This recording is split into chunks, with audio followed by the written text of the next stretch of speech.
Hello, I'm Jay, owner of Volunteer Audio in Oliver Springs, Tennessee, making a quick video to show you the EQ on the Soundstream radio. We just recently did a comparison between it and the Rockford radio, and the Rockford radio failed miserably. So I want to show you how the Soundstream works. So many of you commented on that, so hang out and we'll show them side by side.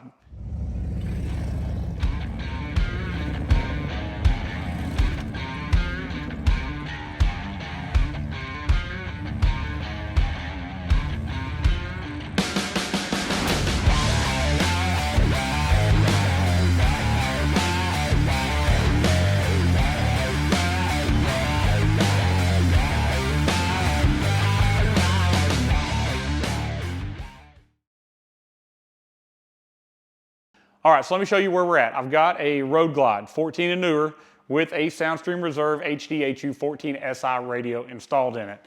And we've got it connected. The front left channel, just like we did on the Rockford radio, is plugged into a DM-RTA audio control RTA. This is going to let us see in real time how the EQ on the radio functions, what it's changing, how well it works. Because the Rockford, if you remember, we're fixing to show it to you, it only has about 3 dB of adjustment, which just isn't nearly enough. And even then, it didn't seem to respond as it should. So I want to show you how much adjustment's on this radio, and we'll go through that. So let's get it fired up.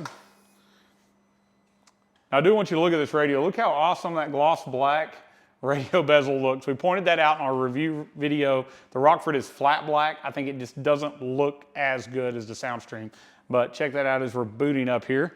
Now what we're going to be playing is pink noise. Pink noise is just static, but it's all the frequencies at the same time, which is going to allow us to show on our meter here what a flat EQ looks like. Now the EQ is flat in the radio, and I do want to point out, all the way down here you're going to see this bump on the end. That is at about 20 hertz, 25 hertz, which is the frequency range we don't hear, and it's actually a little interference we're picking up between different charging systems. So the battery on the laptop is different than the 12-volt battery that's inside the bike, and there's also a battery in the RTA. It's causing a little noise on the end, but I want you to focus from here up because the EQ in the radio only does 50 hertz and up anyways, which is right here. And you'll see from there to there, from 50 to 20K, we're pretty flat on our EQ. So I've got everything set at roughly a 0 dB level. I'm going to bring up the equalizer. You're going to see that it's flat here. And here's what I wanted to point out. On the Rockford at the same point, if we did an adjustment, everything just barely moved. So I'll point here at 500 hertz. So my finger's at 500. I'll turn 500 up on my EQ. And if you'll notice, centered around 500, we just went up 12 decibel in the radio. Let's back it on down to 8 dB. Let's go to 4 dB, and you'll see here's our 0 dB mark. There's 4 dB, and 4 dB to 5 dB is what we increased. So really consistent. What we told it to do is what it's doing. I'll flatten that back out. I'll move down to say 200 hertz. Here's +6 at 200. There is 200 exactly. We go to 5K. Let's go +6. Here's 5K. It went up to the 6 dB line roughly. So you'll see that it's acting as we would expect the EQ to function across the board. Now we'll go through and we can also play with some of our filters. So here, if you'll notice, if you look at the EQ on the screen, we bumped it at 125, we bumped it at 315, we bumped it at 1.25. It's doing exactly what it's supposed to. We'll reset it back flat. You'll see it will return back to roughly flat. This is going to be a little confusing to a lot of people. They don't understand what they're doing when they're using an EQ, but the correct way to EQ any bike, any radio, is actually put a mic and listen to your speakers. At that point, you're going to see what's high and what's low, and you're going to go in your EQ and you're going to either boost it up or take it down to create a good flat EQ curve so that all your music sounds good. So maybe you have a speaker that has a hard time at 200 hertz, really evening out with the rest of the sound, or maybe your treble's just way too high. You can see that with the mic, and you can go in here and you can pick what is too high and you can bring it down and make it where all the different music you listen to sounds really, really good together. This isn't something that's normally done correctly by ear, and most of your shops have an RTA now because of DSPs. This is what a DSP is doing. When somebody says they're DSP tuning a system, they should be taking an RTA, listening to the system, using the EQ inside the DSP and adjusting it. Now, the big difference between a DSP and a radio EQ, the DSP is going to be independent channels. So front left could be EQ'd separate from front right. In this case, it's going to be a little bit more simplistic. We have 13 bands instead of 30, and we also have a global EQ, so we're affecting the whole radio or the whole system at one time.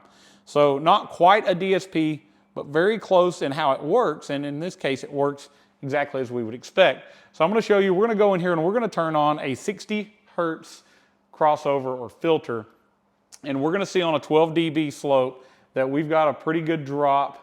Starting at about 100 hertz, it's going to start falling. It's just barely down at 80, but we have a significant drop off after 63. We'll turn this on a little stronger. So we'll go to a 24 dB slope, and you'll see it drops off even more there. On the Rockford, we were starting all the way at 500 hertz dropping, which we're not doing when you check out this radio. We'll do an 80 hertz. You'll see, again, 80 hertz has dropped significantly at negative 24. We'll go back to 14. We're not seeing that mid-range, that 500, 400, 250, 200. None of that's dropping off when we're doing an 80 hertz, which is what it should be doing.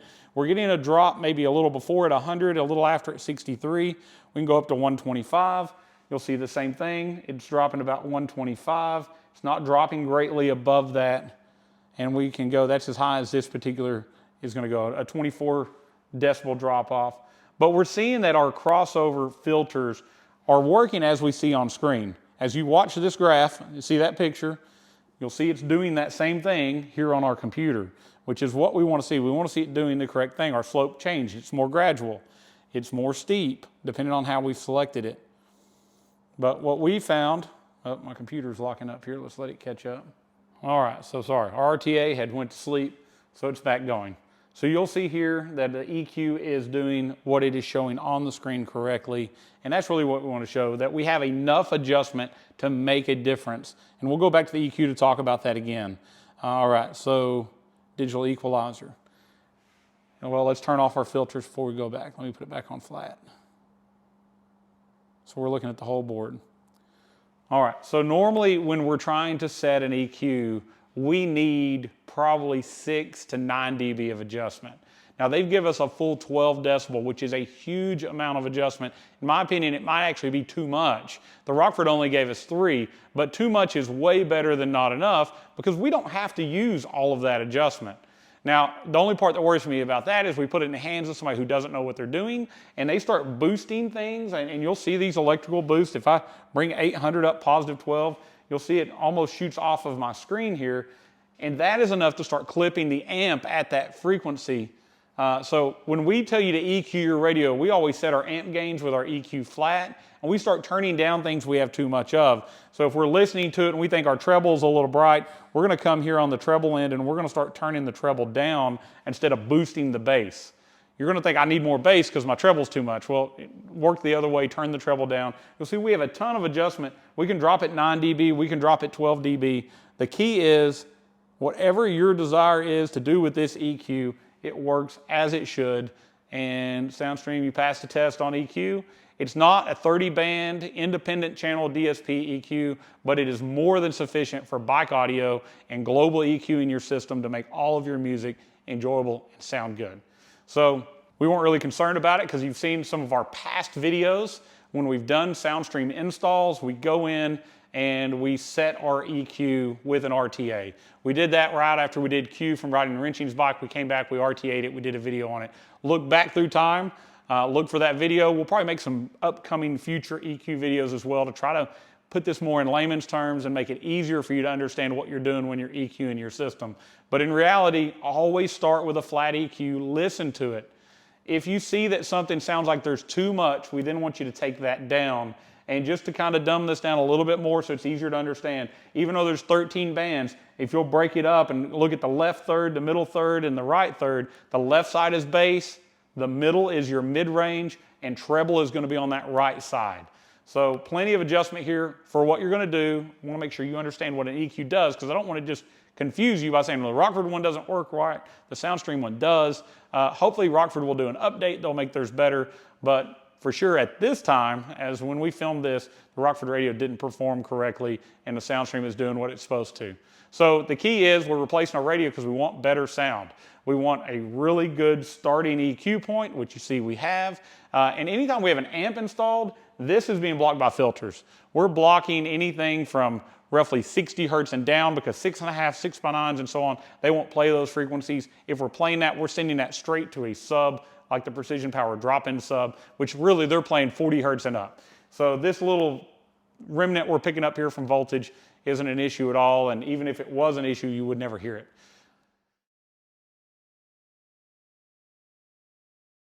All right, so I found a few things that concern me. So when we got this radio, let me tell you the story on how we got it. So a lot of you are probably wondering, how did Volunteer Audio end up with a Rockford radio before anybody else? The reason we got it is Rockford sold some of these at the Sturgis rally. One of the customers called us that bought one of the radios and said, hey, I'm very disappointed in the sound of my Rockford radio. I think I messed up. I should have bought the Soundstream HDHU14SI instead. And they wanted to know if we would work an exchange with them. So I needed one to demo. They were smart enough to know that. And we worked an exchange where they paid a little difference and they got the Soundstream radio, which they then told us sounded much better than this radio. So I wanted to go in and try to figure out why. Why is it that in their case it didn't have any fullness of sound? It didn't sound like they thought it should. They were having a really hard time getting it to sound right. And even with the EQ adjustment in the radio, they felt it was limited and didn't do enough. So I want to show you what we found that I find is very interesting. So I'm got an RTA connected to the output of the front channel of this radio. And I want to show you what some of these settings in this radio are doing. I'm going to bring my volume to where I'm right at the 0 dB line with most of my signal, so you can see the difference as we go through this. We're on the front. We have a high pass filter on. I'm going to start with all pass, so I'm going to turn it off. With it off, I've got a relatively flat signal across the board. It drops a lot above 8K, so they've got something turning the treble down above 8K. If I turn on my high pass filter though, I'm going to show you this. A lot of times people will turn a high pass filter on somewhere around 100 hertz or maybe even 80 hertz, and I want to show you what's happening. If I go to 100 hertz, you'll see our sound starts to drop off at about 400, then 250, here's 160. 100's way down here. That 100 hertz is actually almost 9 decibel lower than that 0 dB mark by turning on this 12 dB slope. Now in reality, it should start there and it should slope down and it should start giving, and we're set at 0 on level here. This level is adjustable, so we can turn this up and down, but it seems like it's just really, really active, like more active than I would think. And it's cutting down a lot of fullness in sound by turning this on at pretty much any one of the frequencies we might pick. 80 hertz is where we get a lot of full range. 100 hertz, 120 hertz, that's where things sound big, they sound full. We know that what makes you smile when you listen to a system is when that bass note hits. And the home audio people and the upgraded car systems, they've all figured out to have a premium system that sounds good, we need something that creates a fullness of sound or some good bass. This radio is pretty well blocking that unless we're in all pass. When we're in all pass, I get some of that low end response, but that means these filters right now are basically useless because if I turn them on at all, they're just blocking way too much bass and we're not going to have a full sound. Now back out of that, we'll go back to all pass and we'll go back to another option that's in this radio. So if we pick a kit selection, like we're on flat tune right now because that should be flat. I want to show you what happens when you pick fairing speakers only. Now this is a little concerning to me.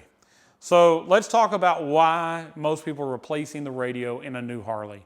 There's a few things. We want better features and we don't want to be locked in to having to go back to Harley every time we need to do something like flash our radio to add an amp.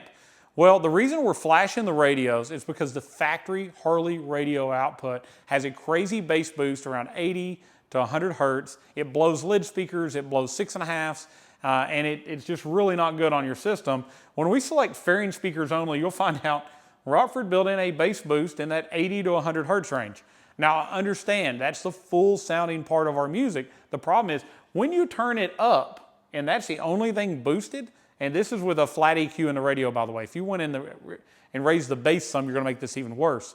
When you turn the volume up, this is going to start to clip your amp or your output at those frequencies, which are right at where these speakers don't want to play anyways, and you're going to blow speakers repeatedly, like the factory boom audio, factory amplified systems. People get tired of replacing those lid speakers.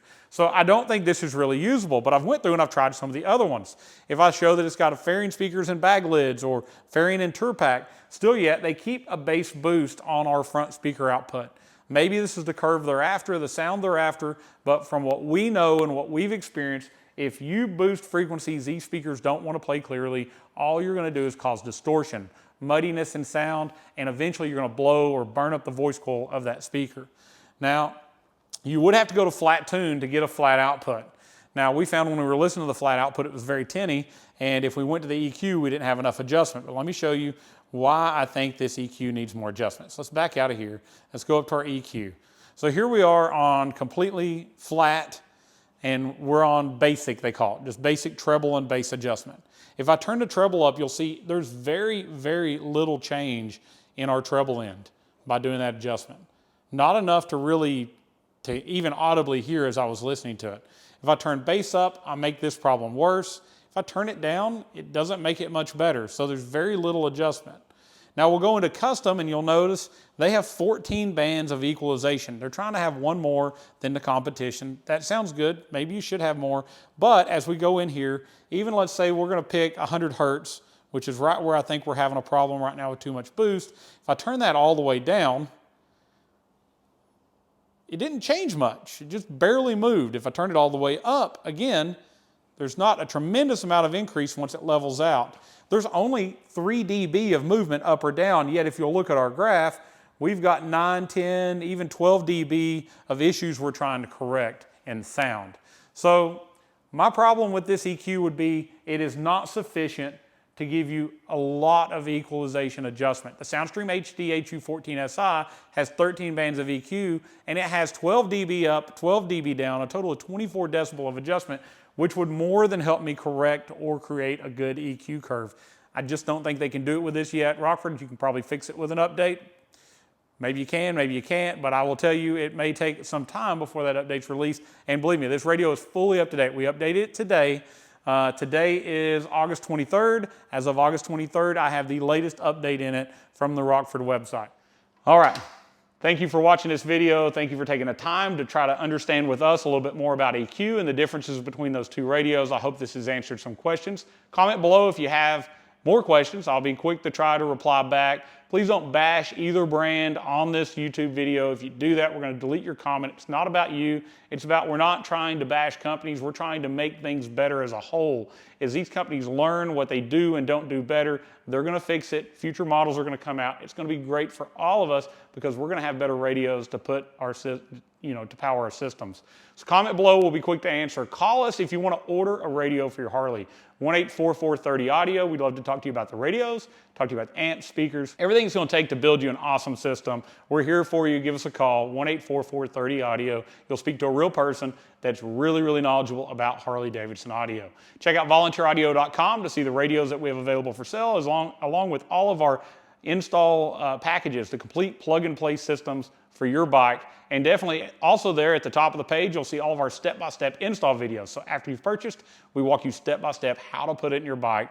And we set up everything here that's hard to do before you get it. So this isn't rocket science. It's going to be mechanically, just take it apart, put things where it goes, plug it in the right place, and put it back together, and we walk you through that. Thank you so much for watching this video. Like this video. It's going to move it up in search standings. It's going to help other people find it, and we really appreciate that. And subscribe to Volunteer Audio for the latest in Harley Davidson audio. It's what we do. We're going to tell you about new products as they come out.